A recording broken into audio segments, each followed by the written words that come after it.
But I want to get into IT consulting. I want to get basically health information systems. More specifically, I want to get the health information systems, that is business information systems, that is, to put it simply, information technology for hospitals. I want to start off as an IT management, which is one of the top in-demand jobs. I want to get into healthcare, which is the fastest growing industry in the United States. And I want to eventually assume an executive position within a large acute care hospital. That's my current career path. But I have contingency plans of other things that I'm gaining knowledge about. There's a lot of other things I want to do besides that. I'm not planning to have the same career for the rest of my life, but that is my current focus of my education. I also want to get involved in education, that is pedagogy, that is running schools, administrating private schools, charter schools. Eventually, I'd like to start a college and then a university, all before the age of 40, based on the student researcher methodology, based on the teaching methodologies of the best teachers in recent history: Marva Collins, Dr. Lorraine Monroe, Rafael Esquith, Jaime Escalante, Dr. Steve Perry. I want to read more about them, and I really have broken down the formula for great teaching. Kind of reverse engineered, okay, why were they so extremely successful? It has to do with the psychology of self-fulfilling prophecies. It has to do with the ability to inspire students. It has to do with the ability to communicate the value of what you're teaching before you teach it. It has to do with the hierarchy of knowledge and motivations for learning. And if you want to be one of the best, you have to learn from the best. I haven't studied the best schools in the world, but that's my next research project.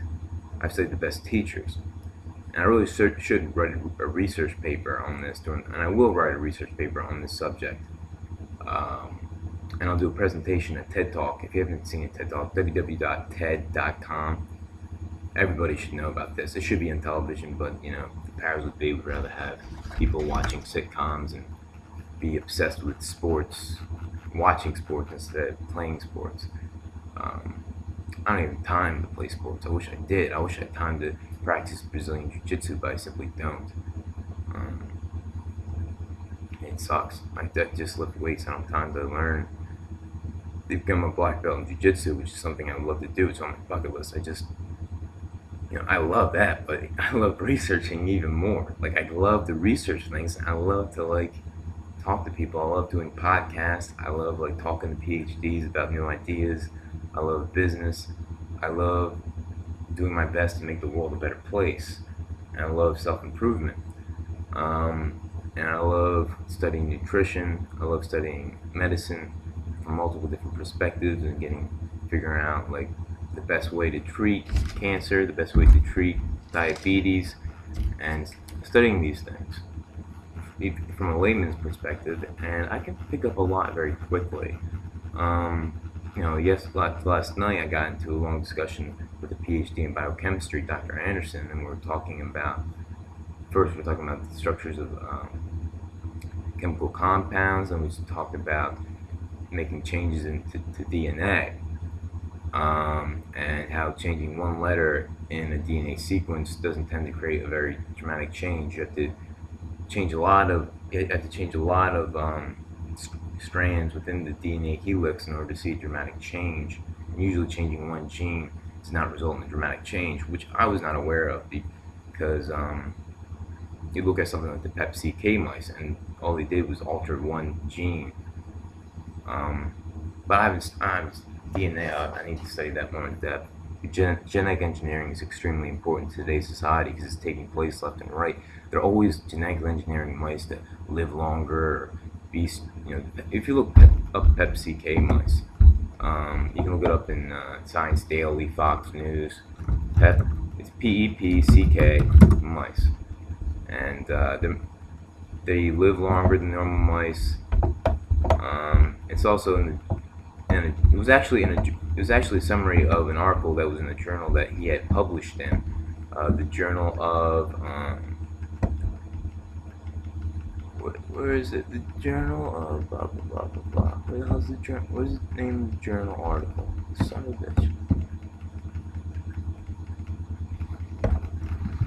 Where's the journal article? The Journal of Biological Chemistry.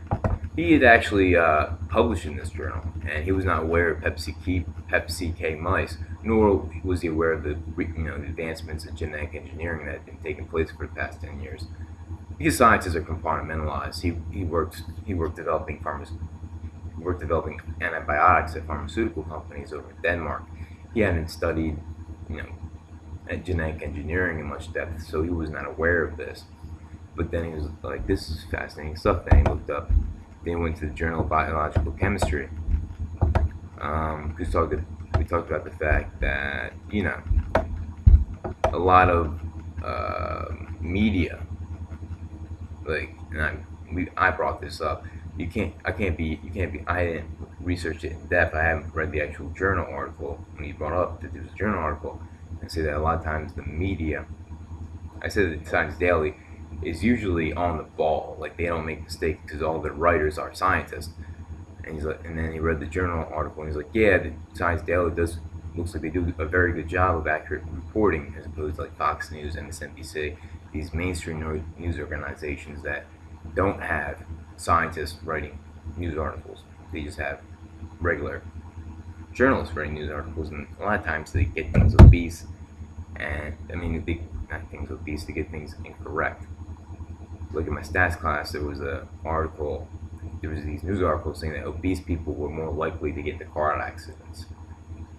And then this person who had a PhD in statistics went in and said, okay, that's not what the journal articles say. The journal articles say that once you're in a car accident, if you're severely or morbidly obese, you are more likely to die. If you're moderately obese, you are not more likely to die. If you're overweight, you're not more likely to die.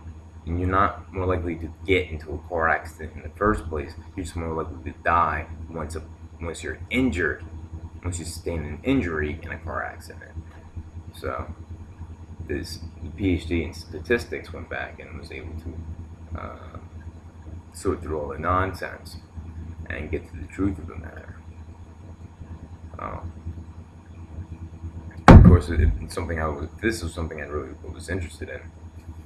I wouldn't rely just on the PhD in statistics. I would actually go into the Journal of Emergency Medicine and the American Journal of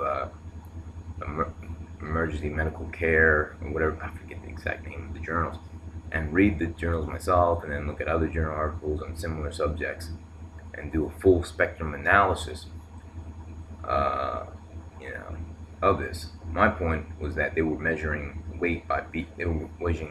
measuring obesity by the BMI, body mass index, which is bullshit. Because if you have a lot of muscle in your body, you're gonna be obese. Okay, bodybuilders are obese. Really muscular athletes, really muscular wrestlers, really muscular football players, they're obese because it only measures weight versus height. It's a bullshit system. Increased muscle density will increase, because if your muscles are more dense, it will increase your weight, relative to your height, and will increase your BMI. But that doesn't make you less healthy. I mean, obesity should be measured by the percentage of fat on your body. But I suppose, how hard is that? You get a body fat caliper, and then you measure the body fat percentage. And a lot of times, and people don't understand obesity at all. It's not calories in, calories out. A lot of it has to do with hormones. You can exercise all day and not eat anything and not lose weight. Yeah, I know. Because with all the drugs and poor food choices and everything else, people's biochemistry at a fundamental level can get screwed up.